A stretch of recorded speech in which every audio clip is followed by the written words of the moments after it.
Well, the rain got us. Right, a squall, 30 knots of wind. We're reaping pretty quick. But yes, very wet. Refreshing. Wake me up.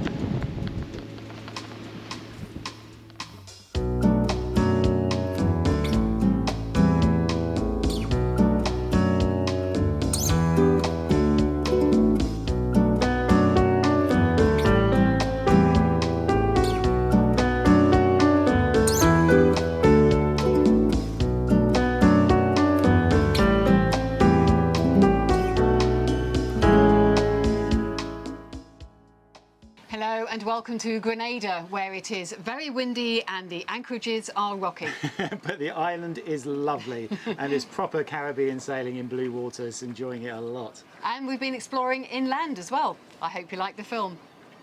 Coming up, a rocky night sail from Trinidad to Grenada. Cooling down while touring the island on a scooter. And the man who wants to bring beer to the rum shacks.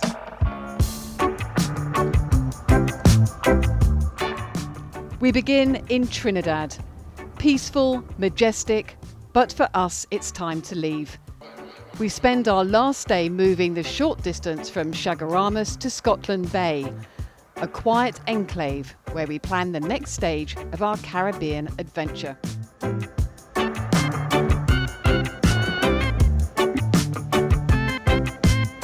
Well, we've had a lovely day here in Scotland Bay. The water's absolutely perfect.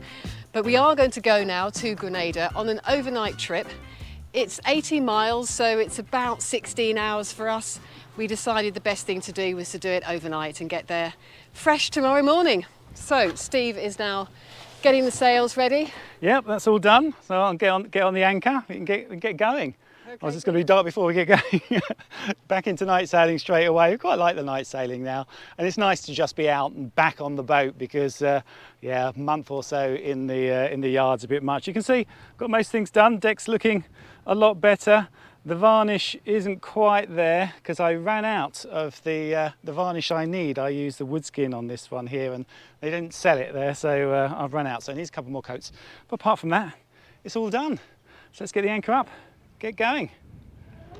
It is quite breezy. I think it's going to be pretty rough crossing actually. It's going to be on the beam though. The swell's going to be on the beam, but we'll be on a broad reach. We'll be probably pretty quick, which is why we're sort of leaving so late. It is odd to be leaving as the sun's going down, but it's one of those things. Even overnight, if we do go too quickly, we'll get there before dawn. So just try and time it right and have a nice night sailing, and it should be good. It's been nice being here. What a lovely place.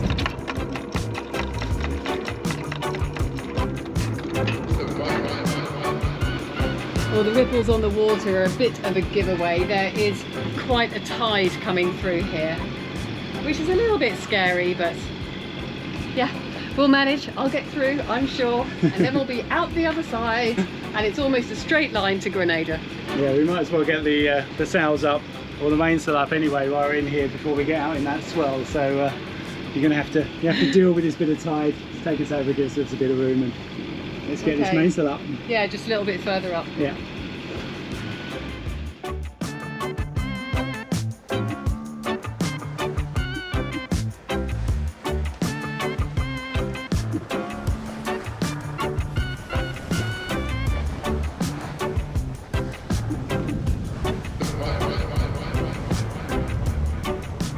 As the sun goes down, the sea state remains quite choppy, giving us a rocky ride. The 20 knots of breeze from the northeast means we're travelling around 7 knots as we head out into the night. Okay, so Grenada is one of those countries where you can check in online using Sail Clear. So I'm just doing that now. Arrival country, go down to Grenada. There we go. Select arrival port. A bit confused because the one I want isn't on there, so I'm just going to go for one. And vessel, only vessel in is Fair Isle. So various questions about what we've got on board, like ammunition or tobacco, which we don't. And after I've done all that, we are good to go. And this is also good for other islands in the group, in the Sail Clear group. So it's really good news. I don't have to do it every single time.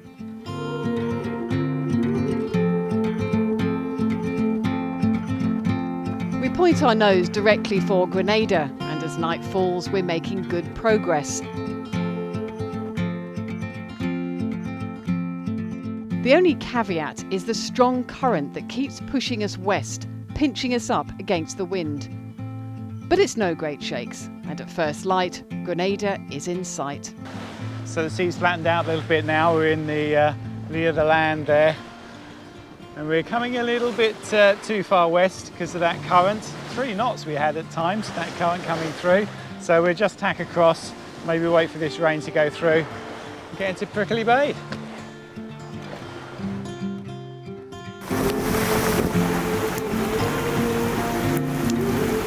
Well, the rain got us. Right, squall, 30 knots of wind. We're reaping pretty quick. But yes, very wet. Refreshing. Wake me up.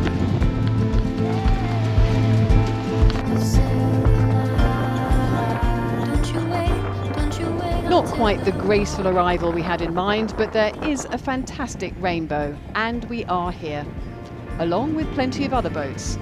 Now we just have to find a space.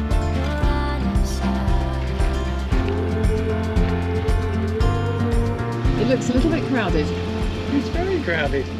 It's a bit rolly as well. I'm going to try and come in deep and see if we can find a spot in here. If not, I'll have to go back out there. I think we found a gap. Wide angle lens, so they all look a long way away, but they're reasonably close. It's not quite the Mediterranean type closeness, but closer than I thought it would be here. Put in a little bit of chain. I think I've got a little bit too much out. We're only in 5 metres of water, so don't need too much.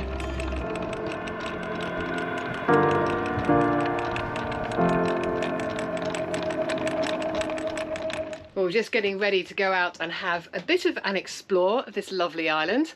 And the first thing we're doing is closing the hatches.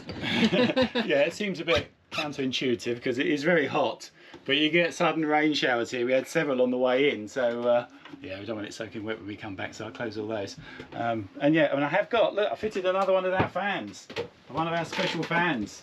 So when I come back, at least we can blast some air in to cool it down. But it cools down pretty quick once you've opened everything up. And at least the portholes are still open. I had a bright idea just before we left. I've got the solar panel propped up. This is what I've been charging the Ep113 battery with. But I just thought, I could open the hatches and have that over the top, so I still get some air through and no rain. See if that works.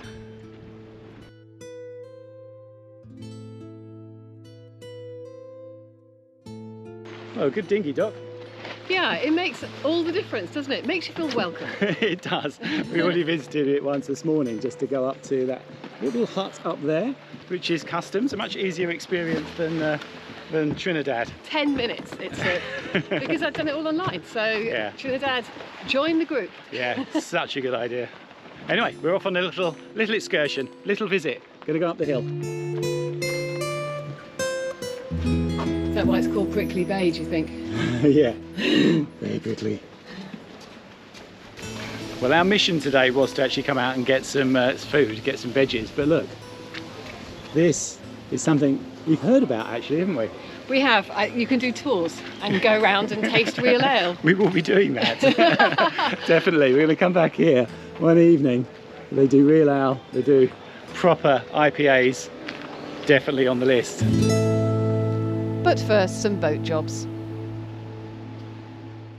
Okay, this afternoon's little job, it will be fitting this. It's a Victron Phoenix inverter. It's only a little one, but it's quite big and quite heavy, but it is really, really efficient. So I'm going to run the Starlink off that, because we've been running sometimes the ship's inverter to have the Starlink on, and just to have the Starlink on, because we don't really use much AC on the boat.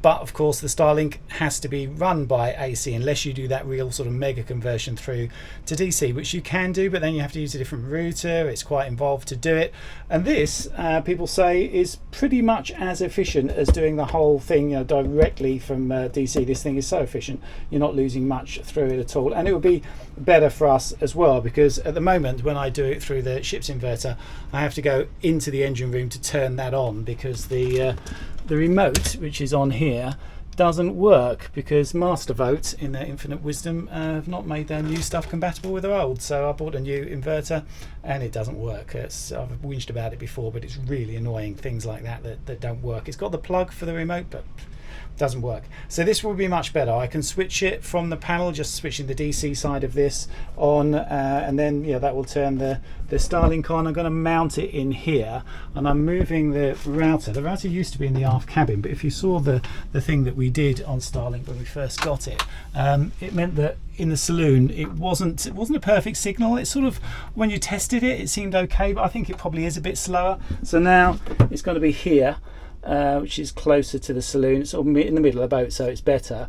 So I've stuck it to here with some of that Velcro 3M stuff, but it's also sat on there, and I've got a strap around it as well. I don't know what it is with that 3M stuff. It used to stick anything, that Velcro stuff, but it doesn't seem to anymore. It just kept falling off the wall in there where it was before. So yeah, it should be solid there. So yeah, I just got to get all the cabling done. Obviously really annoying with their cable with the funny L-shaped thing to try and get through, but managed to get it through. Just tidy it up now, and we'll have a much more efficient system, hopefully.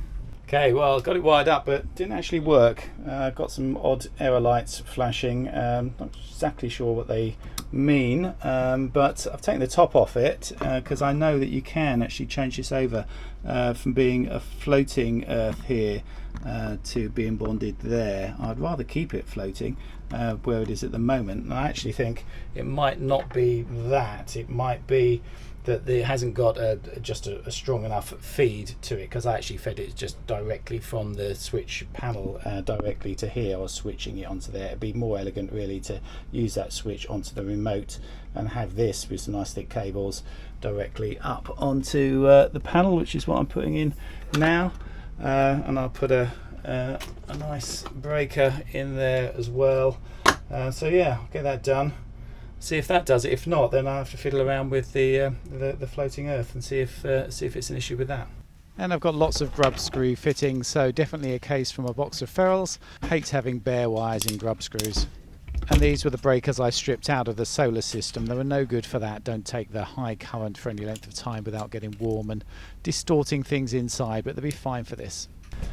Turn it on and see what happens. That's good. Green light. Solid. I think that's it then. Job done. Yeah, I was getting red light before. That's absolutely fine. So the remote's working okay. Obviously it's not an issue having the floating ground in this. So I'd read in some places that the Starlink doesn't like a floating ground, but it's still on there. I think that's the position for the floating ground anyway. The back there, you can't really read the writing, but that's how it comes. So yeah, I think that's all good. Put the top back on, get it properly installed. I'll let you know how it goes once we've had it running for a while. And now it's time for the fun stuff.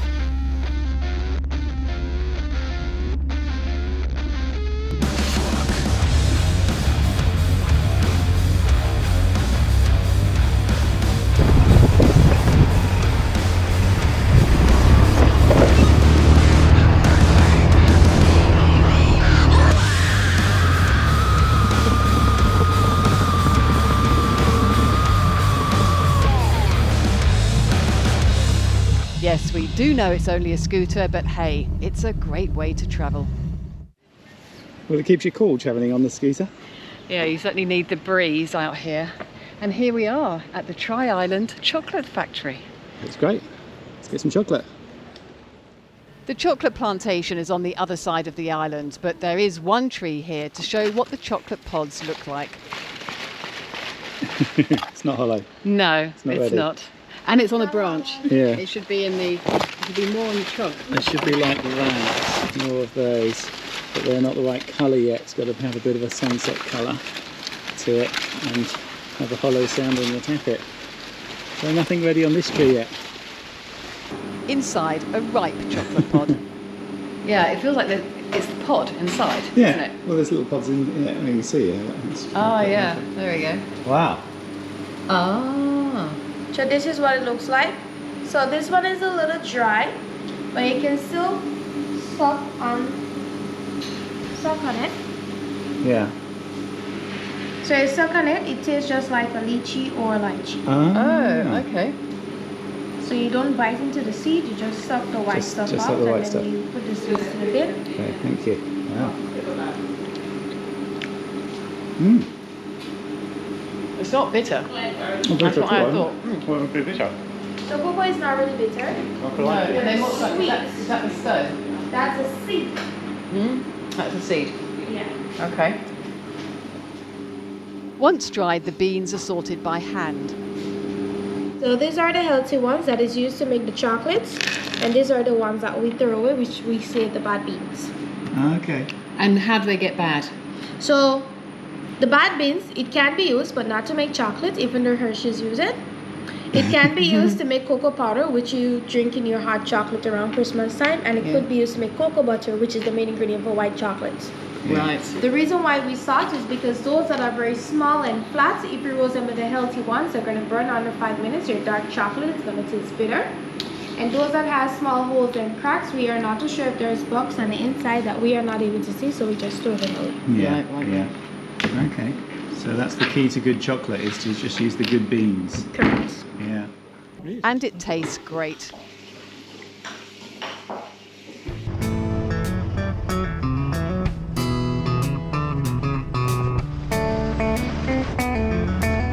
Back on the road, and our next stop is a swim.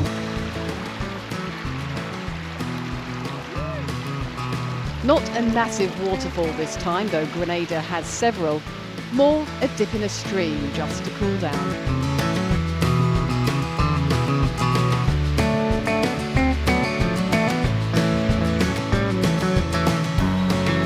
And we need it because the day is just getting hotter. But we are on a mission. We're heading north to find a place where we visited before, many, many years ago.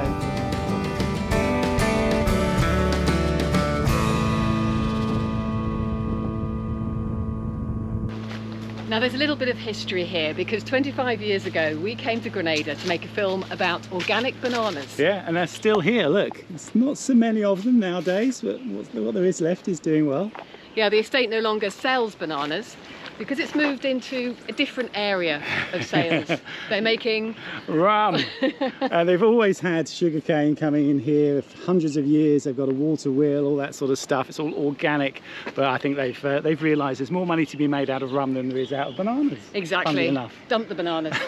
But look, fantastic place. So we're going to have a little look around and a bit of a tasting. So we make organic rum here, strictly from sugarcane. 90% of our sugarcane is grown here on the estate. Oh, well. The other 10% we get it from the local farmers around. Yeah, yeah. So like I said, water power. Yeah. Our main source of energy comes from the Antoine River.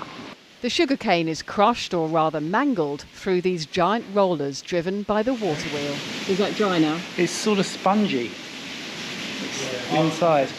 Yeah. Oh. So from a lump of sugarcane, you know, a sort of length of sugarcane, what would you get? Sort of a thimbleful, a cupful, half a cupful? More than a cup. More than a cupful. It's a lot of juice. The pulp is then used as fuel for the furnace to heat the sugar mixture. We arrive after work has stopped for the day, but still the rooms are boiling hot. Everything is done by hand, and the liquid is moved from one vat to another as it heats and reduces. It then goes on to another room to ferment. So we add absolutely no chemicals to it. The sugarcane juice just sits there for 8 days, gets its own yeast and bacteria from the atmosphere and ferments on its own. The rather revolting looking mixture is then superheated to a vapour and then water cooled in pipes to condense back into a liquid. This completely clear liquid is what ends up as rum. So because of this natural process we have here, whenever you drink a Rivers rum, you get no headaches, no hangovers. That, of course, has to be tested. There are 2 rums made here, 75% proof, the local favourite. But first we try the 69% proof. Okay, it is not a sipping rum. You have to go for it. Knock it all the way back. Okay.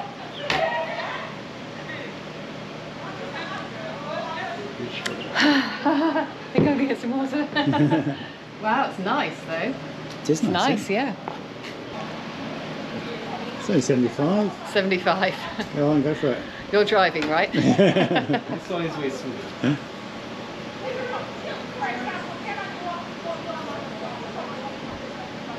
Oh my God, it tastes completely different. How strange is that? Really? Yeah, completely different. God. That's amazing, isn't it? It's like it's not even in your mouth. I know. It's completely different taste. That's incredible. What a difference. What a difference. In case you're wondering, the 69% proof is made for export. Anything stronger is illegal to take on a plane. The way back is mostly downhill, so we can go even faster. Run that music.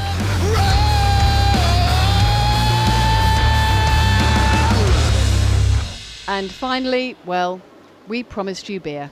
It's not just the Brits and people coming here that know about these sorts of beers. The locals are getting into it. Man, we love it. It's not just a rum place. I grew up in Grenada, so I know what it was like. When I was growing up, you had Carib, you had Heineken, you had Piton from St. Lucia, I believe, and you had Guinness, and that was it. Okay. That's 4 different options. Yeah. Now, we at West Indies Beer, we came in and kind of just blew that completely out of the water. If you look at the board here, we have about 22 different beers on tap at all times, all different flavors, styles, brewing processes. So we like to think that we have something for everybody.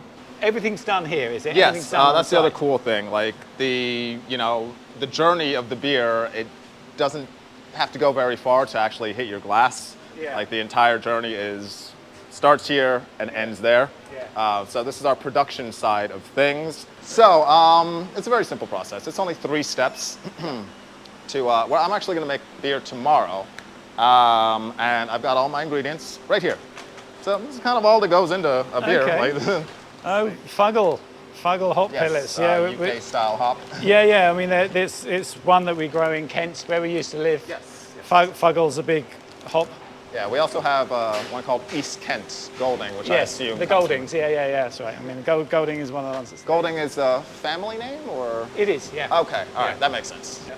Now, in this very heavy drum here, this is just called malt. Yeah. So it's just malted barley. You take the barley plant and you roast it, and we get it liquefied. Yeah. We get out of malt is your color and your sugar content. This happens to be dark malt. Yeah. They're pretty much just called what they look like. It's dark or amber or light or pale. So what are you making tomorrow? I'm making mongoose tomorrow. Mongoose. So, I'm not here to knock our local lagers because I grew up on them. Yeah. But when you have something and you can actually experience the full range of flavors, all the malt, all the hops, the creaminess, the head, the entire experience, it just flips a switch and you're like, wow, this is great. This is what I should have been doing for years. Yeah. So these are the 2 most popular drinks, they say. Okay. Cider, which they say the women really have taken to here, and Black Rock, which is what they're having in the rum shacks. Now, this is really strong. This is 8.3. All right, and this is mango cider. Yeah, fantastic. Mango cider. And that's amazing. It's not like a normal IPA. It's more like a porter, but it's really nice. Well, this is lovely. Very fruity. Well, there you go. Cheers, job Come done. here again.